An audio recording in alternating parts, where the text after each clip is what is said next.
Siata Dishmaya, Masechet Terechim, Daf Lamed Dalet, nous commençons à la troisième ligne, Tanu Rabbanan. La Gemara nous rapporte ici une braïta. C'est marqué dans le pasuk Kesde Acherem, la Kohen Tiyachuzato. C'est-à-dire que un champ qui a été cédé à Chouza, un homme qui a reçu ce terrain en héritage, il l'a offert au Beth Amikdash. Un autre homme l'a racheté. Au Yovel, ce terrain sortira des mains de cet homme-là et sera donné au Kohen. Et la Torah dit, comme un Sadeh Cherem, comme le champ qu'on a offert sous forme de Cherem qui est donné au Kohen. La Braïta explique Ma Talmud Lomar. Qu'est-ce que le Pasuk vient nous enseigner ici?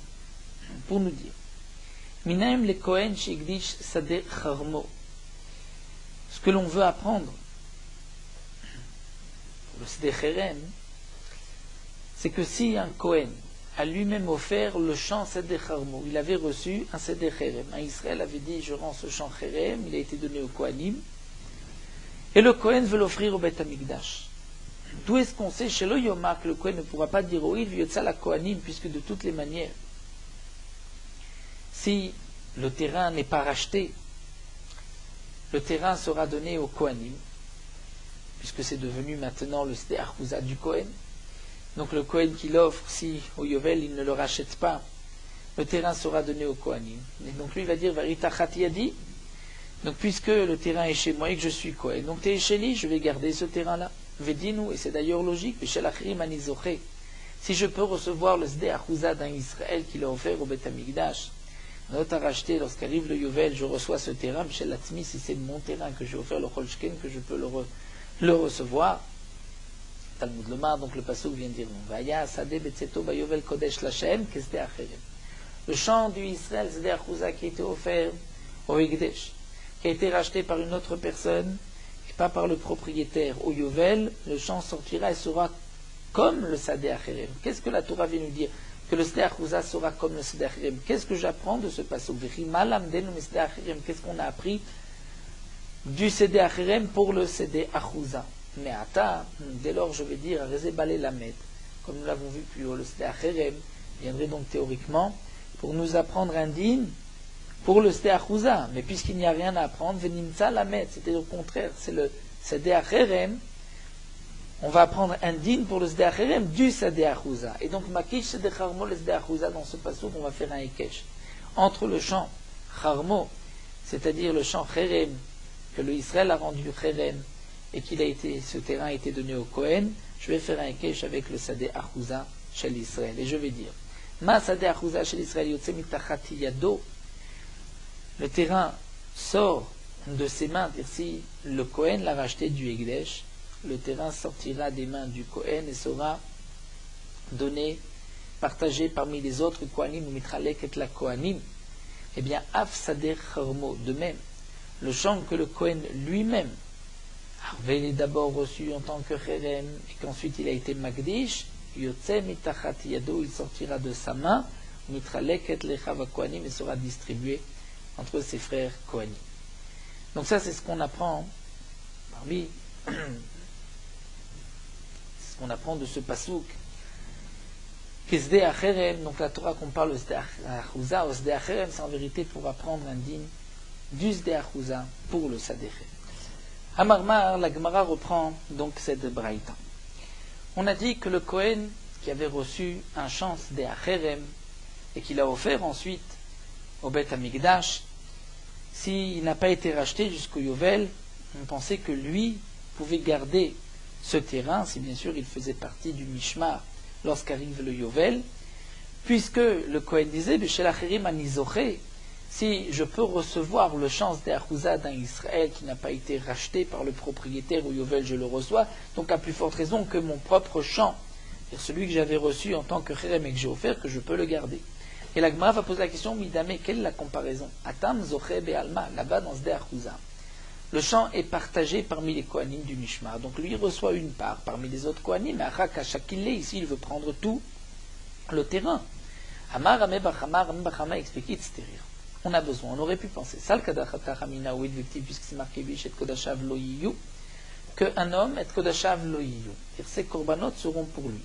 De là, on apprend que le Kohen qui apporte son korban, il peut lui-même sacrifier et brûler les graisses du korban, faire toute la avoda, et il pourra aussi garder la peau du korban et manger la viande du korban. Il n'est pas obligé de la partager, puisque c'est le korban du Kohen et que lui-même peut sacrifier ce korban. Donc, j'aurais pu penser, Haname ki kodashav damye, là aussi, son sadeh acherem, qui est devenu son bien, et que lui veut maintenant offrir, qui lui a offert au Beth Amikdash, peut-être que c'est comme son propre korban, et donc il pourra maintenant le reprendre au Yovel.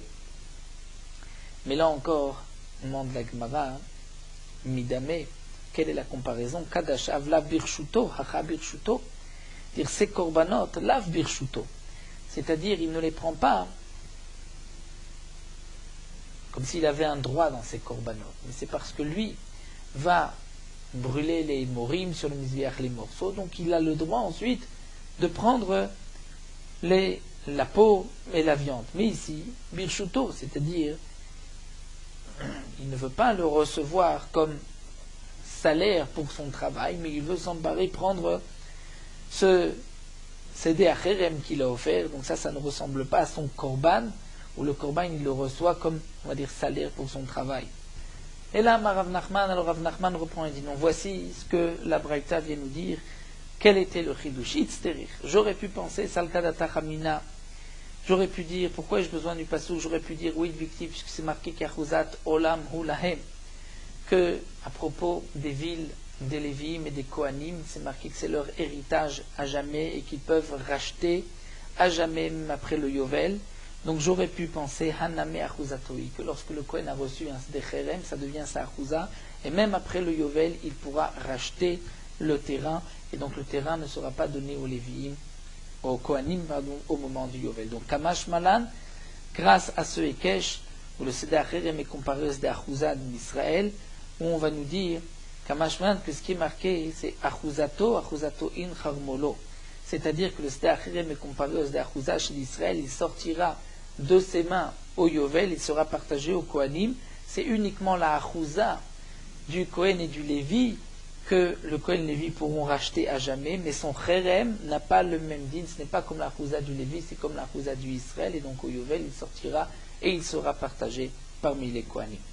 Donc d'après l'explication de Rav Nachman, ce qui est marqué dans la Braïta, que le Kohen ne doit pas dire Varita Chatiyadi Te'esheli, qu'elle sera pour moi, ça ne veut pas dire, comme on a compris au départ, elle sera pour moi, c'est-à-dire je la reprends sans la racheter, mais Te'esheli, c'est-à-dire que je peux la racheter à tout moment, même après le Yovel. Donc d'après Rav Nachman, le Chidush c'est que non, au Yovel, le terrain sortira et sera donné aux Kohanim et partagé parmi les Kohanim.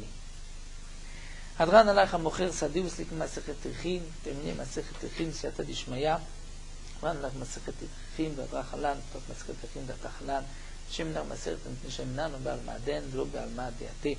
On de continuer. Ensuite, nous allons juste terminer ce morot halacha. Donc les femmes qui ont l'habitude de ne pas travailler, Rosh Chodesh est un bon minag. Les poskim ont écrit à propos de cela. Est-ce que ça dépend de chaque femme? Est-ce que c'est une femme qui prend sur elle le minag? Ou, puisque dans les générations précédentes, les femmes avaient pris ce minag, donc toutes les femmes ont l'obligation de garder le minag. Donc les poskim disent que toute Beth Israël a l'obligation au moins de ne pas, c'est-à-dire de certains travaux, ne pas les faire le jour de Rosh Chodesh, qu'il y ait une différence entre Rosh Chodesh et les autres jours. Dans un endroit où le minag est de permettre certains travaux pour les femmes à Rosh Chodesh et que d'autres travaux sont interdits, alors on suivra le minag. Puisque certainement, lorsque dès le départ les femmes avaient pris sur eux ce minag, ils n'avaient pas toutes les melachot, mais certaines melachot. Donc ce qui, après le minag est permis, sera permis. Mais lorsqu'on sait que le minag est de ne pas du tout faire de travaux, il n'y a pas de différence. Là, dans ce cas-là, les femmes n'ont pas le droit de faire des travaux à Rosh Chodesh.